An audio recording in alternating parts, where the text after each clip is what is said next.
So you know I just got out on bail. I got into a little trouble with the law because I just get my license, and I am busy driving and minding my own business when all of a sudden a young lady decide to come and cross the road and the lady is behaving like she's on mission catwalk.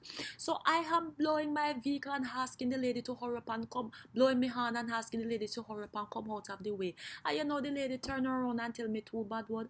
The thing upset me so much. I never do a better thing more than take the vehicle and touch her up with it.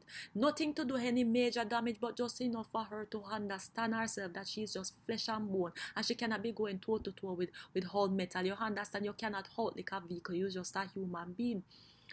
Anyway, I does not know if it's sting operation them set up or what. All of a sudden I see about 1,000 police jump out in front of me asking me for license and registration. So one of the police come over to me and say, why you did something like that? I said, officer, it's not me, it's the vehicle, the steering wheel was in my hand and I was caressing it and I came like this and the vehicle went like that as well. So it was not my fault. He said to me, well, I'm going to use this as a teachable moment and I'm going to let you spend some time in jail to think about what you did.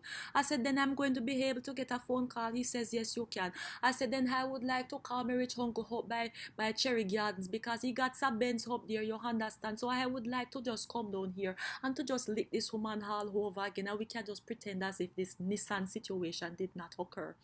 He says to me, I am afraid that is not going to happen. You're a little bit dark for your privilege like this. I said, then what you mean by that? He said, you are one shade shy of being a Tootsie Roll. You need to go further up the color chart to maybe a butter taffy or one of those complexion.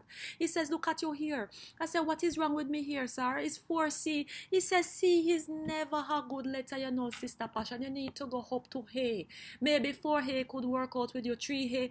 3A is even better for you. As a matter of fact, the closer you go to one, is it better for you to get off a situation like this.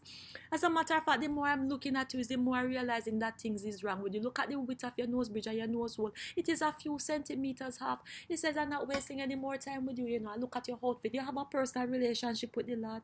I said, yes. He said, good. So you see, when you're in jail tonight, I would like you to use the opportunity to speak to him and ask him if when you come back on earth in a different lifetime, if you can get those qualities that I just told you about. You understand? Because the current qualities that you have in this lifetime, it is not going to help you. So pack your things and let us go. You're sleeping in a jail tonight.